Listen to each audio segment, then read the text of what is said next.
My name is Alicia Baker, and I'm a captain in the United States Army. At 34 years old, I've commanded hundreds of soldiers and faced situations most people only see in movies. But the moment that broke me didn't happen on a battlefield. It happened in my own living room. A few years ago, I came home from a deployment, and my mother threw a party. When a neighbor asked what I did, my mother just laughed and answered for me. "Oh, she does some little administrative thing for the Army. Our Annie is the real star." She said it while holding up a newspaper article about Annie's latest marketing success. The room filled with polite laughter, and I just stood there, in my dress uniform, feeling smaller and more worthless than I ever had before.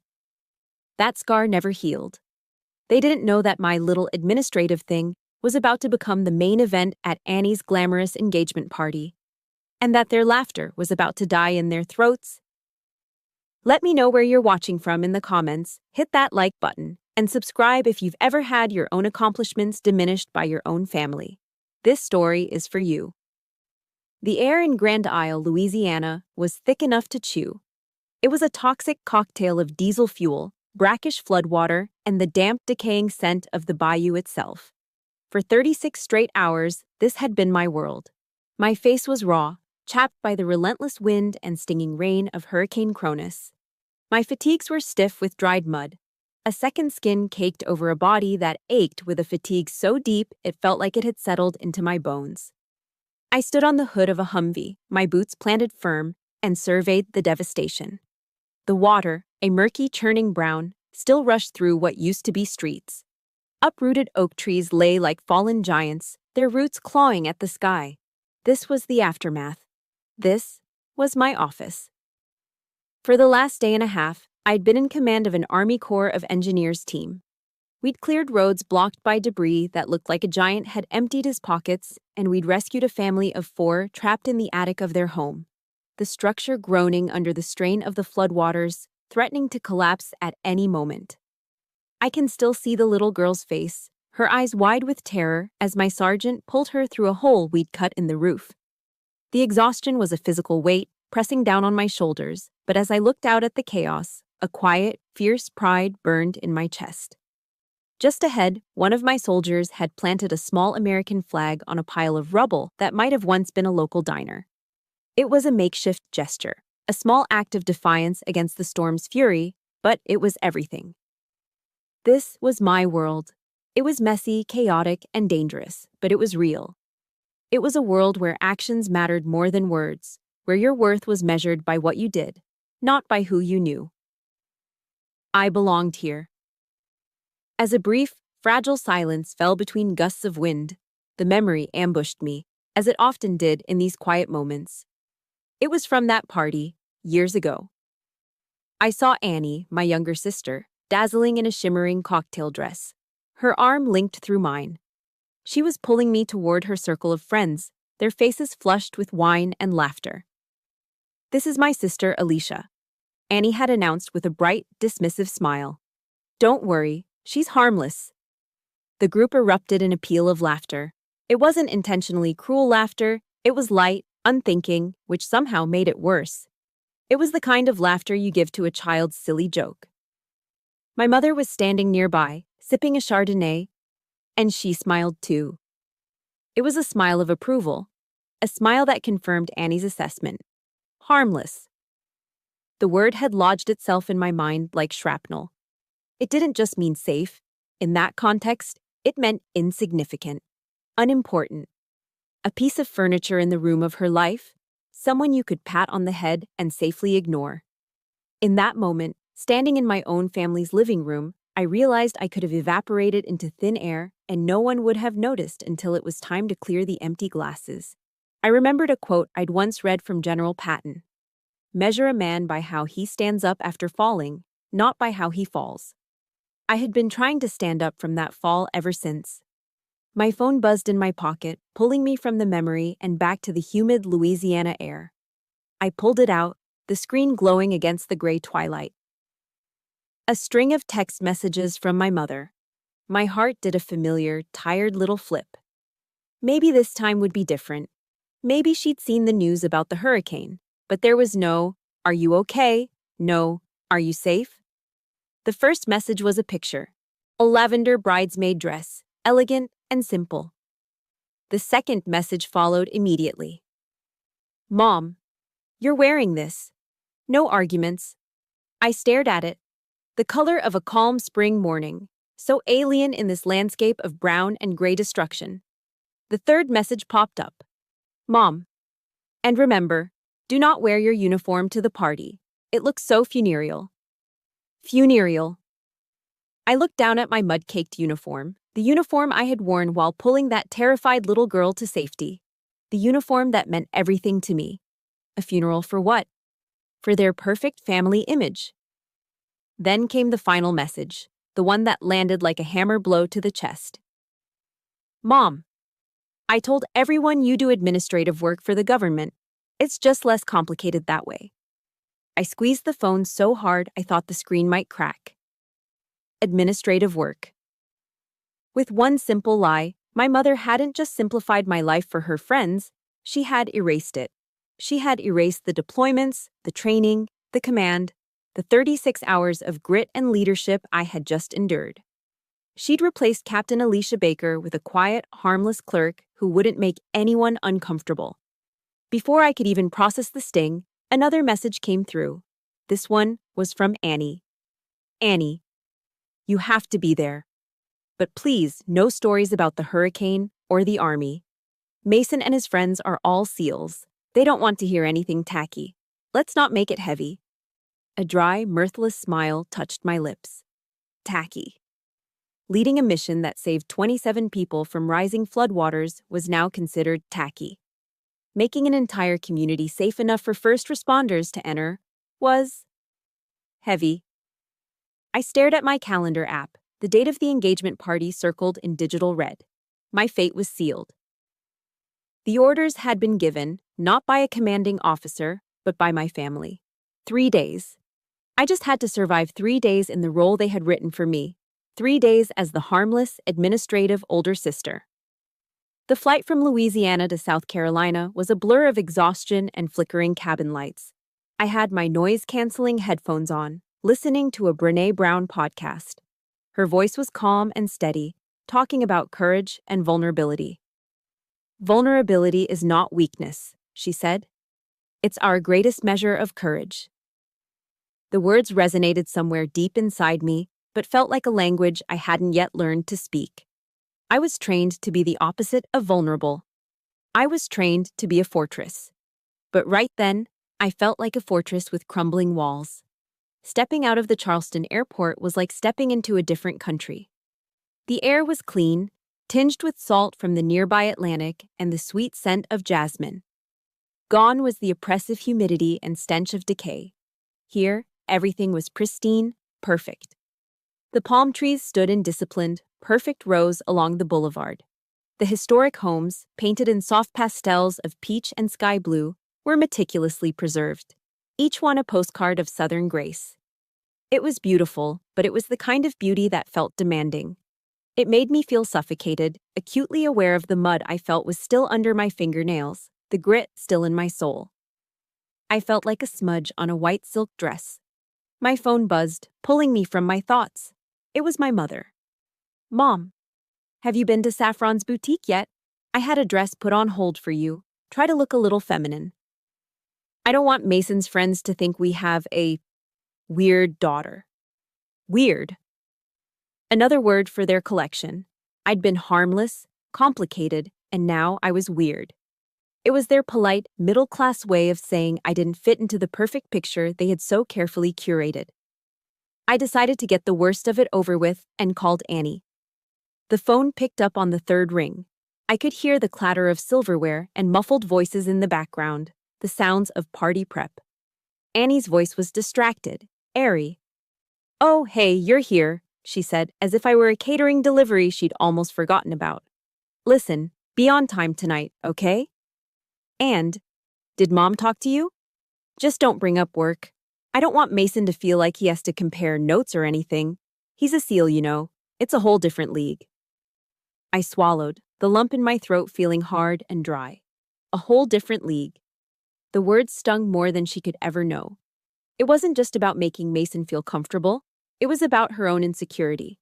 She was terrified that her fiancé, the elite Navy SEAL, might actually look at me and see something other than the harmless, weird older sister she'd always painted me as. She needed me to stay in that box to feel safe. "I get it," I said, the words tasting like ash. It was the same answer I'd given 100 times before to 100 similar requests. I ended the call and found a small, quiet coffee shop off King Street, the smell of roasted coffee beans a welcome comfort. I needed a moment to ground myself, to connect with the one world where I wasn't an inconvenient accessory. I opened my laptop to check my work email, expecting routine updates, logistical reports. But one email stood out, its subject line in stark red letters, urgent. It was from Corps Command. My heart seized. My fingers felt cold as I clicked it open. The message was brutally short, stripped of all military courtesy. It was a punch to the gut.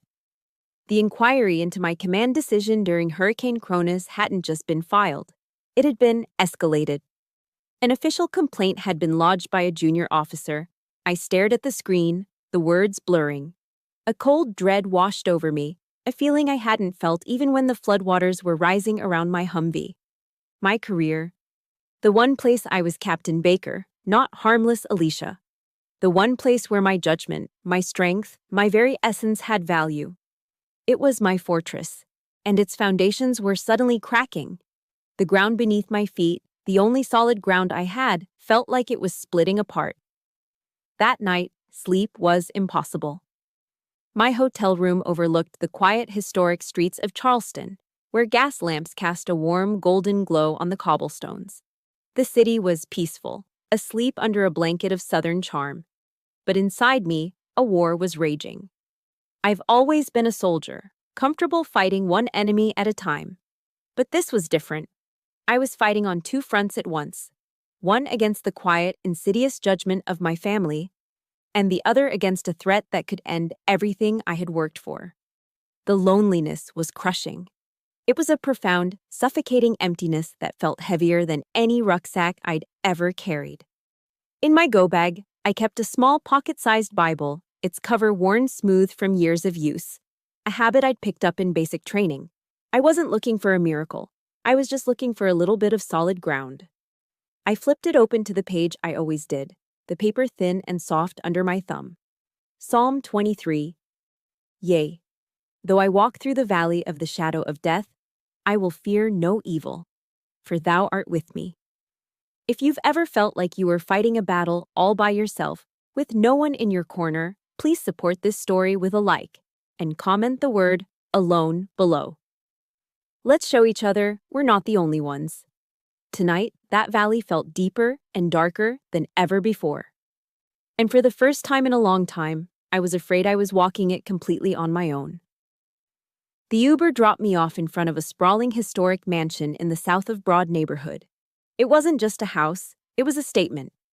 Majestic oak trees, draped in ghostly Spanish moss, stood sentinel on either side of a manicured lawn. Warm golden light spilled from the tall multi-paned windows, promising an evening of elegance and celebration. The air was fragrant with the heady perfume of magnolias and gardenias, a scent so thick and sweet it felt like a silken veil. For a moment, a tiny, foolish flicker of hope sparked within me. Maybe tonight could be different. Maybe I could just be a sister at a party. The hope died the moment I stepped through the grand double doors. The inside was a whirlwind of controlled chaos.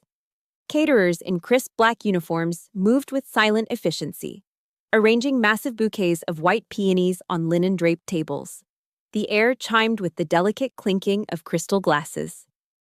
And there was my mother, her eyes scanning the room like a general surveying a battlefield. The lavender dress I'd picked up from Saffron's felt simple, almost plain, amidst the opulence. I felt hopelessly out of place. Her eyes landed on me, and she immediately glided over, her smile tight and practiced. There was no hug, no warm welcome. Her first move was to reach out and tug at the shoulder of my dress, smoothing a wrinkle that wasn't there. "Stand up straight, Alicia," she whispered, her voice a low, urgent hum of authority. "You look like you're bracing for combat." Before I could even respond, her hand was on my elbow, steering me away from the main hall, away from the arriving guests. She led me through a swinging door into the bustling heat of the kitchen. The air here was different, alive with the savory smells of garlic butter and grilling shrimp. A sous chef glanced up at us, then quickly looked away, sensing the tension. My mother bypassed the champagne flutes and handed me a glass of ice water. It felt less like a refreshment and more like a prop. "Listen to me, Alicia," she began, her voice dropping to a serious, conspiratorial tone. "I need you to understand something. Tonight is Annie's night. Your sister has worked so hard for this, to build this life, to find a man like Mason. Everything has to be perfect." I nodded slowly. I'd heard this speech, or versions of it, my entire life. The Annie's night speech, the Annie's graduation speech, the Annie's first job speech. It was a familiar refrain, the background music of my existence. But she wasn't finished. She leaned closer, and this time her words had an edge as sharp as a shard of glass. "Mason comes from a different world. His family, they're prominent people, Alicia. I don't want them thinking we're unrefined." The word hung in the air between us, smelling more foul than the kitchen garbage. Unrefined. Me. I was the unrefined element that threatened to tarnish her masterpiece. "I understand, Mom," I said, my voice weary. I could feel the familiar weight of resignation settling on my shoulders. "I won't say anything about—" She cut me off, her perfectly manicured hand landing on my shoulder. It wasn't a comforting touch, it was a grip, pinning me in place. She looked directly into my eyes, and for the first time, I saw past the maternal concern into the cold, hard fear that was driving her. "It's not just about not talking, Alicia. I need you to be faded. I need you to blend in." Her voice was soft, almost pleading, but her eyes were unwavering, resolute. "Annie is very sensitive, you know that. Your success, this powerful way you carry yourself, it makes her feel insecure. You're her big sister. It is your duty to protect her feelings. Don't turn her engagement party into some kind of competition. Just be my harmless Alicia for one night. Can you do that for me?" The sentence hit me with the force of a physical blow. It is your duty to protect her feelings. It was no longer a request. It was an assignment, an order. My role in this family was not to be a daughter, but a shield. A screen to project Annie's light upon by making myself dimmer. The words were a verdict, a life sentence, slamming the door on any last, lingering hope I had for being seen. I remembered something an old colonel at West Point used to say. In the fog of war, he'd lecture, "Trust your compass, not the screaming around you. Your compass is your integrity." But in this room, the screaming was silent, and my compass was spinning wildly. I didn't say anything else. There was nothing left to say. I just looked at my mother, the woman who had given me life, and was now demanding I put that life away, tuck it into a dark corner where it wouldn't cast a shadow. A strange numbness began to spread through me, starting in my chest and radiating out to my fingertips. The anger was gone. The sadness was gone. All that remained was a cold, hollow void. I was used to being overlooked, to being minimized. But this was the first time she had said it out loud. The first time she had explicitly acknowledged that my existence, as I was a problem to be managed. Slowly, I gave a single, stiff nod. My voice, when it came out, was flat, devoid of emotion. "Yes, Mom. I would play my part. I would be the faded, harmless, administrative sister. I would be a ghost at the feast." But what neither of us knew was that tonight, the stage curtain was about to be torn to shreds. I did exactly as I was told. I found a quiet corner near a towering fiddle-leaf fig tree, nursing my glass of water, and made myself as small as possible. I became part of the wallpaper.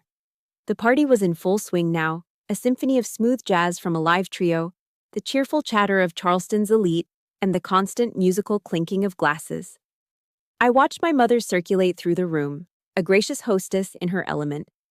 At one point, she gestured vaguely in my direction while talking to a group of her friends.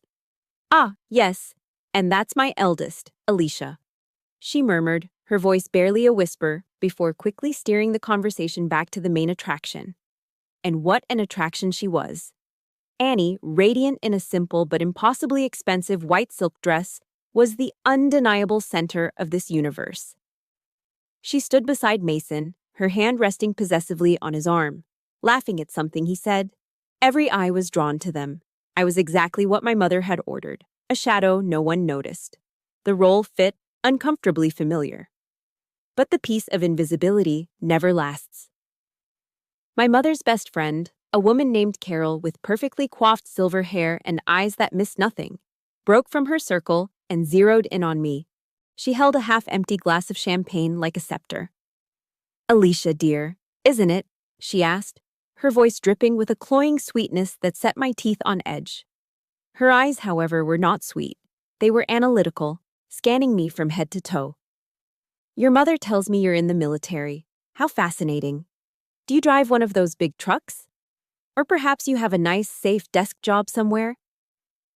Before the condescending question could fully land, a man I didn't know, with a red, florid face and a booming laugh, leaned in. "Has to be HR," he declared to the small crowd that had started to gather. "She's far too petite to be doing any of the heavy lifting." They chuckled amongst themselves, a smug, self-satisfied sound. It was the laughter of people who believed they understood the world perfectly. I felt a familiar coldness settle in my stomach. A quote from Theodore Roosevelt, one I'd had to memorize at West Point, echoed in my mind. "It is not the critic who counts. The credit belongs to the man who is actually in the arena, whose face is marred by dust and sweat and blood." These people weren't just critics. They were spectators jeering from the comfortable seats. All I could manage was a tight, brittle smile. It was a mask I had perfected over many years. Then, the final betrayal. My mother drifted over, not to rescue me, but to join the circle. She placed a chummy hand on Carol's arm, aligning herself with them, with me on the outside. "Oh, you all, stop teasing her," she said. But her voice was laced with the very same amusement she was pretending to scold. The smile on her face didn't reach her eyes. "Her job is important, too. Someone has to file the paperwork so the real soldiers can go out and fight, right?" The group erupted in another wave of laughter, this one louder, more confident. The words, coming from my own mother, hit me with a physical force. They hurt more than any insult from a stranger ever could. She hadn't just failed to defend me, she had picked up the knife and delivered the final, twisting cut herself. In that moment, the elegant ballroom, with its sparkling chandeliers and fragrant peonies, felt like a hostile interrogation room. Across the room, I noticed a distinguished-looking older gentleman with the unmistakable posture of a military man. A retired army general, I guessed, watching our little group. His expression wasn't pity, but an intense, analytical curiosity. I couldn't breathe. The air felt thick and heavy, and the walls of the grand room seemed to be closing in. My only thought was escape. I needed to get out, to find a quiet place where I could reassemble the pieces of myself. Just as I was about to turn and flee, Annie and Mason passed by. Annie shot me a look, a sharp warning glare that clearly said, "Don't you dare make a scene." But Mason, who had overheard the tail end of the conversation and the burst of laughter, stopped. His easygoing smile vanished. He looked at the circle of amused faces, at my mother still standing beside Carol. And then his eyes landed on me. He saw me standing there, perfectly still, my face a blank mask of composure. But a man trained in observation, a man who had survived by reading the subtlest cues, saw something else. He saw the truth. His posture shifted. The affable fiancé disappeared, replaced by something harder, more focused. He stepped forward, and his voice, calm, deep, and clear, cut through the lingering laughter like a command. "Actually," he said, addressing the group but looking at me, "speaking of the military, we were just studying a fascinating training operation down at Coronado recently." The circle fell silent, their attention immediately shifting to him. He was, after all, the guest of honor, the Navy SEAL, the hero of the evening. They leaned in, eager to hear a story from the world of special operations.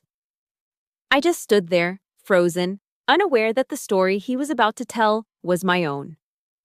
Mason held the room's complete, undivided attention. He was a natural storyteller, and the guests were captivated, leaning in to catch every word. He began talking about the Hurricane Cronus relief effort, painting a vivid picture of the chaos on the Gulf Coast. He described it as a textbook case of what they studied in special operations, a study in controlled chaos. He was detailing the most critical moment of the operation. A convoy, loaded with life-saving medical supplies and MREs, was approaching the last viable bridge, the main artery into a community of thousands who were completely cut off. And the CO on the ground, Mason was saying, his voice resonating with professional admiration, had a split-second, gut-wrenching call to make. The intel was shaky. Stick to the primary route and risk the entire convoy on that bridge, or divert to an unvetted secondary route and lose hours of precious time that people didn't have. Something inside me, some deeply buried instinct, took over. It wasn't a thought. It was a reflex, a twitch of muscle memory forged in the crucible of command. My mind was no longer in a Charleston ballroom. It was back in the howling wind and rain, staring at a satellite map, the lives of soldiers and civilians weighing on my every decision. My voice emerged, not loud, but with a clipped, authoritative clarity that sliced through the hushed ambiance of the party. That route was not viable, I stated, the words devoid of any social grace. The diversion was to Highway 190. The bridge on Interstate 12 was already compromised by floodwater. Based on the engineer's final report, it had a catastrophic failure probability within 10 minutes. I spoke the words as if I were in a tactical operations center delivering a battlefield update. It was a statement of cold, hard fact. The effect was instantaneous and absolute. A profound, suffocating silence descended upon the ballroom. It was a vacuum that sucked all the air and life out of the room. The gentle jazz music from the trio faltered, a single confused note from a saxophone dying a lonely death before it, too, went silent. Every whisper, every murmur ceased. I could feel the heat of my mother's and Annie's eyes on me, twin lasers of disbelief and white-hot fury. I had broken the cardinal rule. I had spoken out of turn. I had stopped being invisible. But Mason didn't look annoyed. He didn't look offended that I had publicly interrupted and corrected him. His entire bearing shifted. The easygoing charm of the fiancé evaporated, replaced by the sharp, focused intensity of an operator. He looked at me, really looked at me, for the first time. It was a penetrating, analytical gaze that bypassed the lavender dress and the carefully constructed mask of composure on my face. It was the look of a professional recognizing another. Across the room, the retired general's eyes narrowed, not in confusion, but with a sudden, sharp glint of understanding, like a hunter who has just spotted his quarry. Mason's voice was different now, stripped of all social pleasantry. It was the direct, incisive tone of a man used to getting immediate answers in high-stakes situations. "How do you know that detail?" he asked. I held his intense gaze, my own voice remaining steady even. "I was there." 3 words. That's all it took. 3 words that landed in the dead silent room with the concussive force of a physical impact. On Mason's face, a flicker of disbelief warred with a sudden, dawning comprehension. It was like watching a complex equation solve itself behind his eyes. He straightened his posture, rising to his full height, his eyes scanning me with a raw, unconcealed astonishment. He wasn't looking at his future sister-in-law anymore. He was assessing an unknown variable on the battlefield. And then he took a half-step forward, commanding the space. He asked the question that detonated the entire evening. He used my full rank and title, his voice resonating with crisp military formality, each word a hammer blow against the flimsy, pathetic lies that had defined me in this world. "Are you Captain Alicia Baker?" he asked, his voice ringing with authority. "Commanding Officer of Task Force Alpha, 82nd Airborne Division, Disaster Relief?" The silence that followed was so thick, so absolute, it felt like a physical pressure. It was a silence filled with the frantic, unspoken questions of every guest in the room. I saw my mother's gaze dart wildly from Mason to me, her mouth hanging slightly agape, her carefully constructed world beginning to fracture right before her eyes. Annie was rooted to the spot, a statue of pure disbelief, the color draining from her face. For the first time all night, I lifted my chin. I felt a quiet, solid certainty settle deep within me. I met the stunned eyes of Carol, and the red-faced man, and my mother, and my sister. And then my gaze returned to Mason. My voice was firm, unwavering, and clear. Yes. What happened next destroyed the carefully constructed fantasy of the party forever. Mason, the elite Navy SEAL, the celebrated hero of the night, snapped to attention. He brought his heels together with a singular percussive crack that echoed like a gunshot through the stunned silence of the grand ballroom. Then, his arm shot up, his hand slicing the air in a perfect, razor-sharp salute. His fingertips touched the brim of an invisible patrol cap, his arm a rigid line of profound, unambiguous respect. It was a gesture delivered from one warrior to another. It was directed, with unwavering precision, straight at me. Across the room, as if connected by an invisible thread of discipline, 3 other men, Mason's SEAL teammates, also snapped to attention, an unquestioning chain of command, their bodies rigid. The retired general broke into a slow, deeply satisfied smile, a look of pure vindication. A collective gasp swept through the crowd. Carol, her mouth open in a perfect O of shock, let her champagne flute slip from her trembling fingers. It shattered on the polished hardwood floor, the sound unnaturally loud, violent, the only noise to break the spell. Annie brought a hand to her mouth, a choked, inaudible sound escaping her lips. Her eyes, wide with a look of pure, unadulterated horror, were locked on me, as if seeing a terrifying stranger for the very first time. For the first time in my life, standing in the crosshairs of my family's world, I didn't have to shrink. I didn't have to fade.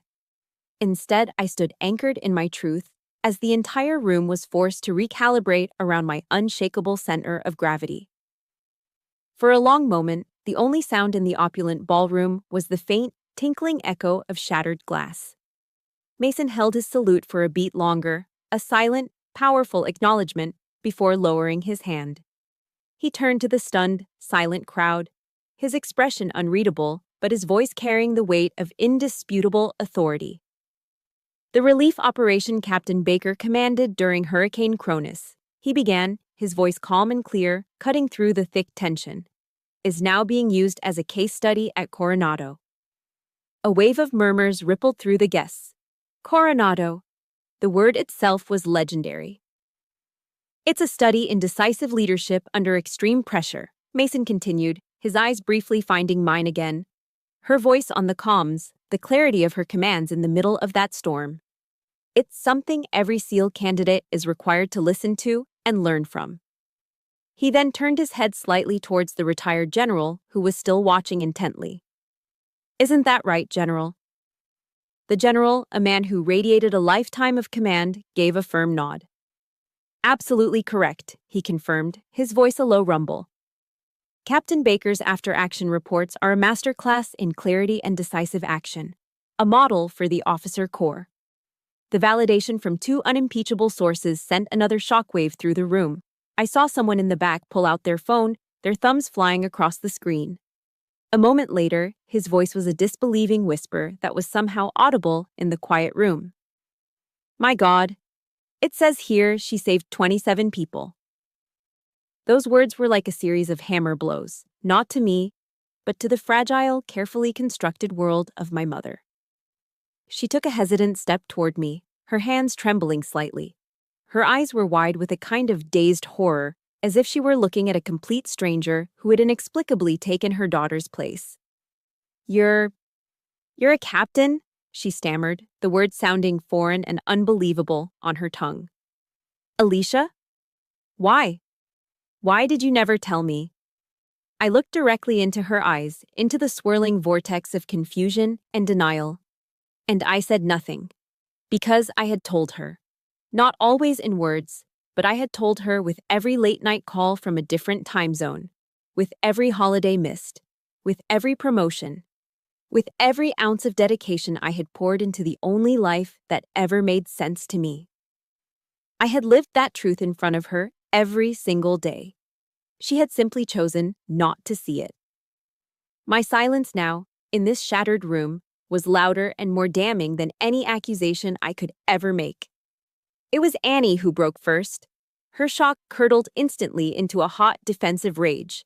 She strode towards me, her beautiful face flushed a deep, ugly red with shame and fury. She got right up in my face, her voice a venomous whisper that was somehow more violent than a scream. "What did you do?" she hissed, her eyes blazing. "This is my engagement party. Why do you always have to make everything about you?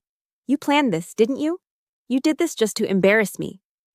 The accusation was so breathtakingly irrational, so completely self-absorbed, that it almost defied a response.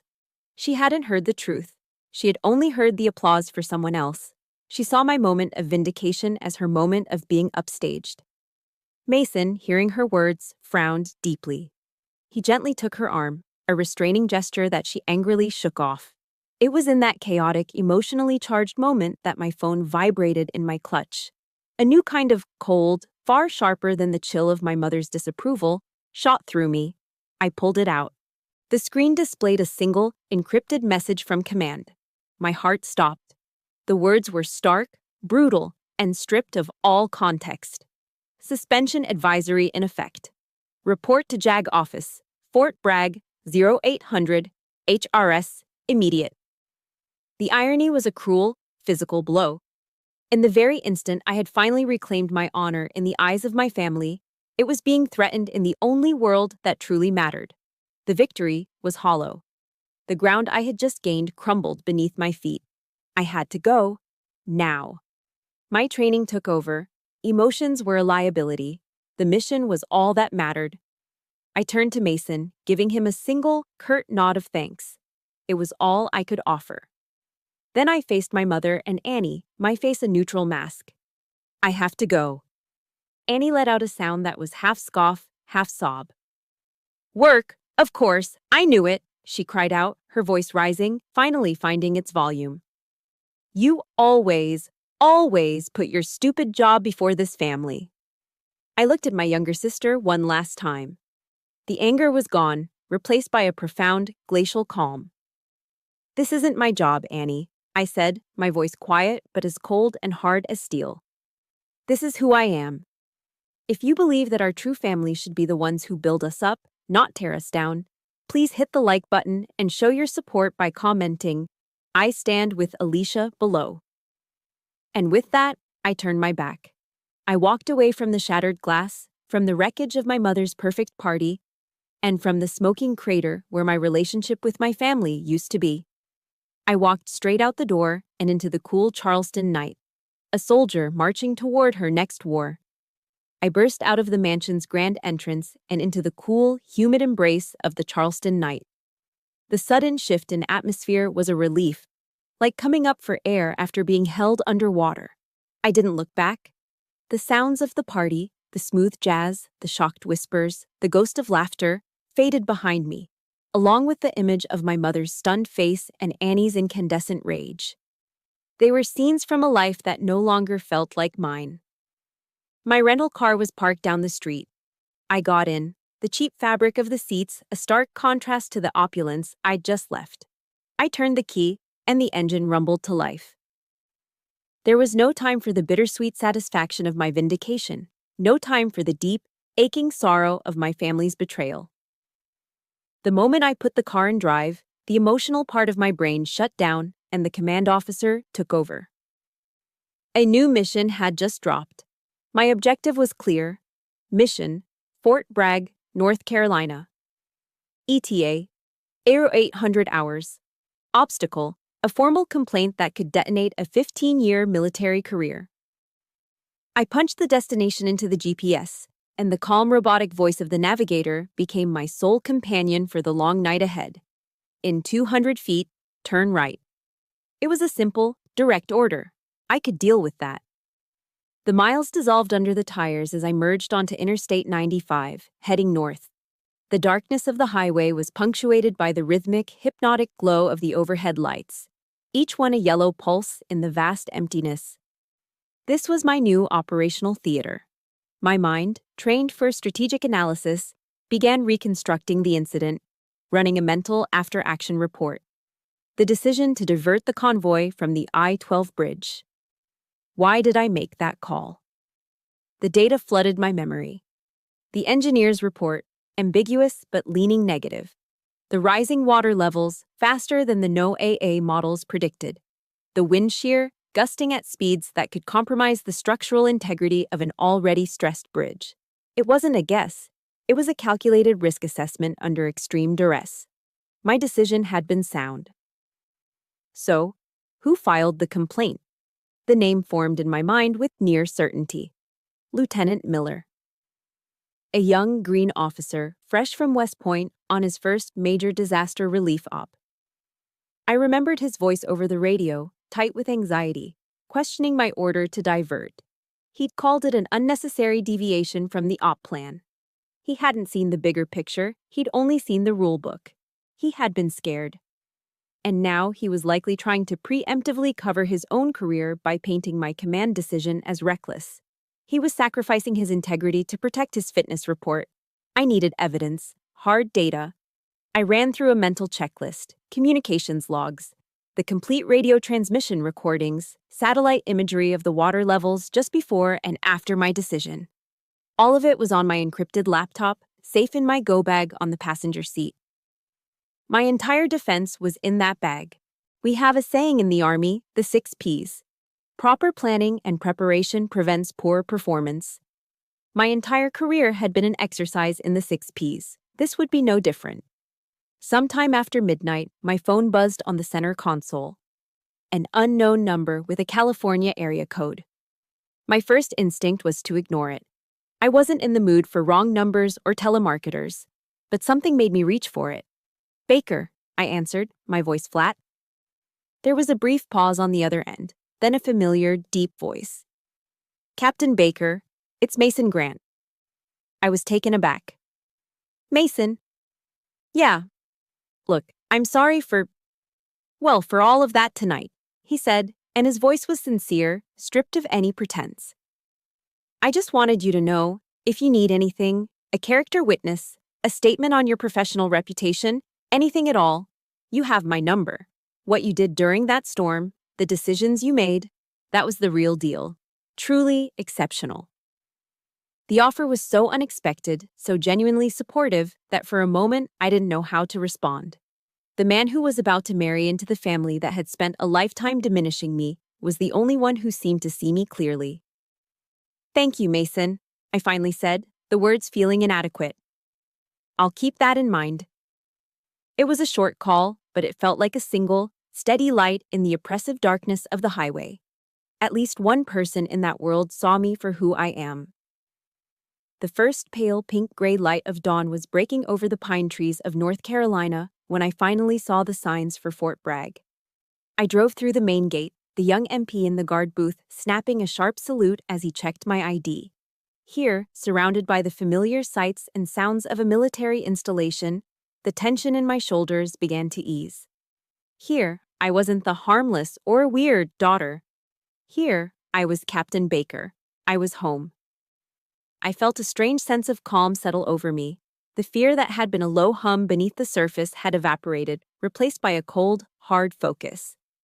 I drove to the temporary lodging for transient officers, took a quick, scalding hot shower to wash away the last 48 hours, and began the ritual. I pulled on my crisp Army combat uniform. I laced my boots, pulling them tight. And then I stood before the small mirror, picking up the 2 silver bars of my rank. I carefully pinned the captain's insignia onto my uniform collar. I stared at my reflection, at the woman in the uniform. This was me. Not the faded version my mother wanted, not the tacky sister Annie saw. This was the woman who had earned her place, who had led soldiers, who had made the hard calls. This was my truth. I no longer needed anyone else to acknowledge it. I was ready for the fight. The JAG hearing room at Fort Bragg was sterile and cold. The walls were a pale, institutional gray. The air conditioning hummed with a low, monotonous drone, and the fluorescent lights overhead cast a flat, shadowless glare on everything. It was a room designed to strip away emotion and leave only the hard, unvarnished facts. At a long, polished mahogany table sat the panel. A full colonel, a lieutenant colonel, and a major from the JAG Corps. Their faces were impassive, their posture rigid, their expressions revealing nothing. This was not a jury of my peers. This was a tribunal of my superiors. I stood at attention, my spine straight, my gaze fixed on a point on the wall just above their heads. Across from me, at a separate, smaller table, sat Lieutenant Miller. He looked nervous, his knuckles white where he gripped a pen, but he'd rehearsed his part well. When the presiding officer, the colonel, gave him the floor, he stood and delivered his testimony with a practiced fluency. He painted a picture of a commanding officer who was reckless, who deviated from a carefully approved operational plan, and who needlessly endangered her troops and the mission itself. He spoke of my abrupt and unilateral decision to divert the convoy. He made it sound like I was on some kind of ego trip, a maverick ignoring protocol. The panel listened intently, their gazes occasionally flicking over to me, their faces remaining unreadable. Captain Baker ordered us onto a secondary road that was not on the mission schematic, based on what she called a gut feeling, Miller stated, his voice ringing with false sincerity. The phrase gut feeling hung in the sterile air, an accusation of unprofessionalism, of feminine hysteria. We were fortunate that we didn't encounter any IEDs or enemy combatants, but it was a flagrant violation of established procedure. Courage, sirs, must be tempered with discipline. In this instance, discipline was abandoned. His words sounded plausible. They were crafted to appeal to the panel's deep-seated respect for order and protocol. I felt the weight of their scrutiny, the pressure in the room ratcheting up another notch. The lieutenant colonel, in particular, was looking at me now, his gaze sharp and questioning. I remained silent, my hands clasped loosely behind my back. I waited. I trusted the system. I trusted my preparation. Finally, Miller sat down. The colonel at the head of the table turned his impassive eyes to me. "Captain Baker," he said, his voice neutral. "Do you have a response?" "Yes, sir, I do," I replied, my voice calm and even. I walked forward with measured steps, placed my encrypted laptop on the table, and connected it to the large monitor on the wall behind the panel. The screen flickered to life. "Sirs," I began, addressing the panel directly, "I did not act on a gut feeling. I acted on real-time, actionable intelligence." I clicked a file. A series of high-resolution satellite images appeared on the screen, time-stamped from the day of the storm.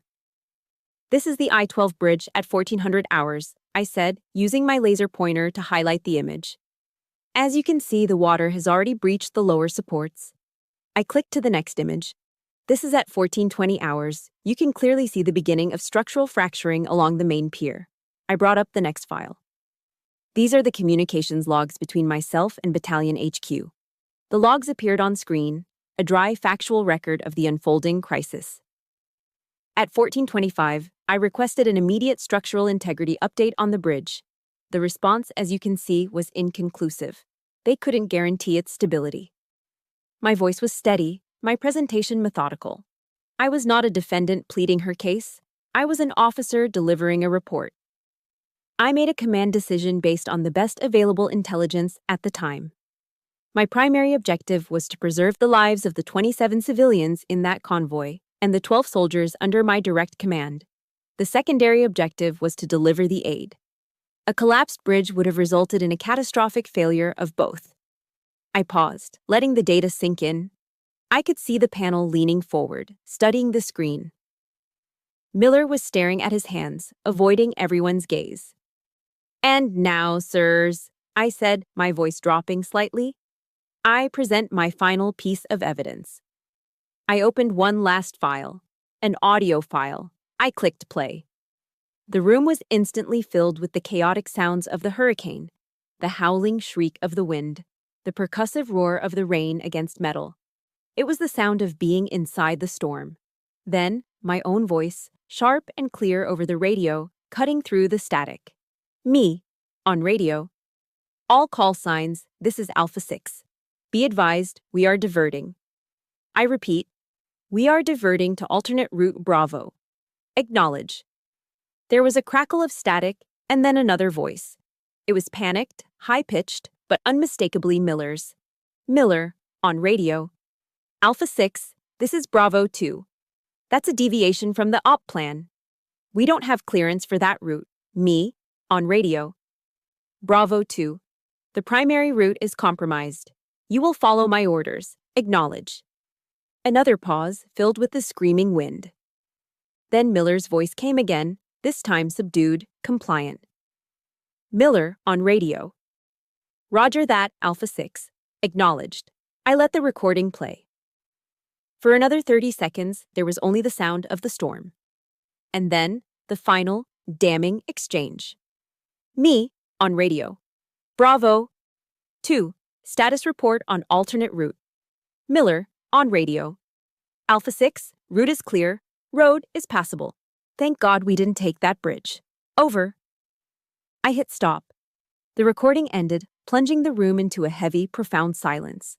The only sound was the low hum of the air conditioner. Miller's face was ashen, the color of wet concrete. He had just, in his own words, testified against himself. His own voice, preserved forever in a digital file, had confirmed the validity of my decision and exposed the cowardice behind his complaint. The presiding colonel stared at the silent speaker on my laptop for a long moment. Then he slowly lifted his gaze to Lieutenant Miller, his expression one of cold, deep disappointment. Finally, his eyes met mine. The impassive mask was gone. In its place was a look of profound, unqualified respect. The storm that had threatened to end my career had just broken. The JAG inquiry concluded with a formal dismissal of the complaint and a commendation added to my record. The storm over my career was over. But I knew there was one last front to visit, one last piece of unfinished business. A week later, I was driving down a long, straight road in Nebraska, flanked on both sides by endless fields of late summer corn, their tassels heavy and golden under the vast open sky. Everything looked exactly the same as it had my entire life. The familiar red barn on the horizon, the faded political sign in a neighbor's yard. The landscape hadn't changed, but I had. I wasn't returning this time out of a sense of familial duty or holiday obligation. I was returning to officially close a chapter of my life. I was here to give my own orders. As I pulled into the gravel driveway, the front door opened. My mother stood there, framed in the doorway. She looked older, smaller than I remembered, as if the events in Charleston had aged her a decade. The air smelled of cinnamon and baked apples, her signature apple pie, the scent that had always meant home. She stepped onto the porch and pulled me into a hug. It was stiff, awkward, a gesture of uncertainty. "I'm so sorry, Alicia," she whispered into my shoulder, her voice thin and brittle. I just didn't know."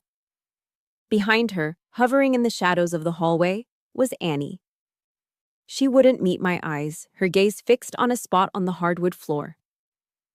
We sat in the living room, the same room I'd grown up in. It felt like a museum of a life that was never mine. The mantelpiece was a shrine to Annie. Her graduation photo from Duke, a picture of her accepting a marketing award, her and Mason on a sailboat, laughing. My high school graduation photo was tucked away on a side table, small and collecting dust. The air was heavy, thick with unspoken words. My mother was the first to break the silence, her voice trembling slightly. She began to explain, a long rambling monologue about how she'd always worried about Annie, how Annie had always been more fragile, more in need of protection. She talked about how she just wanted to build up Annie's confidence. It was part confession, part excuse. She was admitting to the crime while simultaneously pleading her own innocence. Annie finally looked up, her eyes red-rimmed. "I'm sorry, Alicia," she said, her voice barely a murmur. "I was so selfish." The apologies, after a lifetime of feeling invisible, felt strangely hollow, like echoes in an empty room. They weren't born of a sudden, profound understanding of my pain. They were born of their own public humiliation. The apologies weren't for me. They were for them, a way to absolve their own guilt. I was just the priest they were confessing to. I listened to it all. I didn't interrupt. My face remained calm, a quiet observer to their emotional turmoil. I felt no surge of anger, no welling of tears. I'd learned a great deal about surviving storms, both literal and emotional. The key was to find the calm center and anchor yourself there. When they finally fell silent, their apologies hanging in the air, they looked at me, waiting for the easy absolution, waiting for me to say, "It's okay," or "I forgive you." It's what the old Alicia would have done: smoothed things over, eased their discomfort, taken responsibility for their feelings. But the old Alicia wasn't in that room anymore. I met my mother's gaze, then my sister's. My look wasn't angry or accusatory. It was just deep and still and clear. "I hear what you're saying," I began, my voice even and measured, each word carefully placed. "But hearing it doesn't erase what happened. It doesn't erase all the years that came before it." I took a quiet breath. I can't be the shadow that allows someone else to shine brighter. I am done making myself smaller. I could see the confusion on their faces. This was not in the script they had imagined. "I will always love you," I continued, and it was the truth. "You are my family. But the dynamic we've lived with is over. I will not shrink myself for your comfort anymore. Never again." I stood up, the movement feeling decisive, final. "I will be at your wedding, Annie. I will stand up there as your sister." I looked directly at her. "But I will be there as myself, as Captain Alicia Baker." Then I turned to my mother. "And Mom, from now on, I hope you can learn to be proud of both of your daughters, for exactly who they are." I didn't wait for a response. I didn't need one. My peace was no longer contingent on their approval. I had said what needed to be said. I walked out of the house, the screen door slapping shut behind me with a sound of finality. As I got into my car and started the engine, a profound sense of lightness washed over me, a feeling I had never known. I didn't need them to change. I just needed them to know that I had. The door to the invisible cage they had built around me had finally been unlocked. And I had just walked out of it, all on my own. 2 months later, I was back in Charleston. Not for a confrontation, but for a celebration. The wedding was held in the same historic district, under the benevolent shade of ancient oak trees. But this time, everything was different. Because I was different. I wore my Army service uniform, the formal, dress blues. The deep blue fabric was perfectly pressed, the brass buttons gleamed, and the rows of ribbons and medals on my chest, symbols of a life lived with purpose, shone softly in the afternoon sun. I was not hiding in a corner. I stood tall, a quiet but undeniable presence. When my mother introduced me to guests, there was a new note in her voice. It was still a little hesitant, a little awkward, but it was clear. "This is my older daughter," she would say, "Captain Alicia Baker." There were no more dismissive whispers, no more polite, condescending laughter. Instead, there were handshakes. There were nods of respect. There were people who looked me in the eye. The most surreal moment came after the ceremony. Annie, looking breathtaking in her white lace gown, found me near the gardens. She didn't say anything at first, just wrapped her arms around me in a tight, fierce hug. It was clumsy, and I could feel her trembling slightly, but it was the most honest physical contact we'd shared in years. "Thank you for being here, Alicia," she whispered, her voice thick with emotion. "And thank you for being you."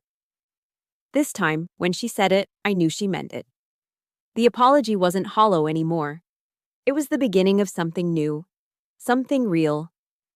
Later, as the evening reception began, Mason made his way over, handing me a glass of sparkling water. He was smiling, a genuine, easy smile. "You look sharp, Captain," he said, his eyes crinkling at the corners. He gestured with his glass towards the joyful chaos of the wedding party. "Family, huh? It's a complicated battlefield." I took a sip of water and allowed a small, real smile of my own. "More complicated than Fallujah," I replied. He threw his head back and laughed, a deep, genuine laugh of understanding. It was a soldier's joke, a shared acknowledgement of the different kinds of wars we fight. Some overseas in the dust and the heat, and some in the quiet, carpeted living rooms of our own homes. It was a laugh between two people who understood the cost of service. A new kind of relationship, one built not on family obligation, but on mutual, hard-won respect, had been forged in the fire of that disastrous engagement party. Back at Fort Bragg, life settled into a new rhythm. My career was secure, my reputation intact. But something inside me had shifted. The storm I had weathered, both with the hurricane and with my family, had left its mark. I realized I couldn't just go back to being the same officer I was before. I had a new mission. I volunteered for the battalion's mentorship program. I specifically requested to work with junior officers, especially the young women just starting their careers. I met with them for coffee, ran PT with them, and sat with them in my office, the door always open. I didn't just teach them tactics or protocol. I shared my story. I talked about making hard decisions under pressure. I talked about the importance of integrity when you're being questioned. I talked about finding your voice in rooms where you feel invisible, and about the quiet strength it takes to build your own sense of worth, brick by brick, when no one else will build it for you. My old pain, the deep wound of being overlooked and undervalued, was transformed. It became a lesson. It became a tool. It became a legacy of strength.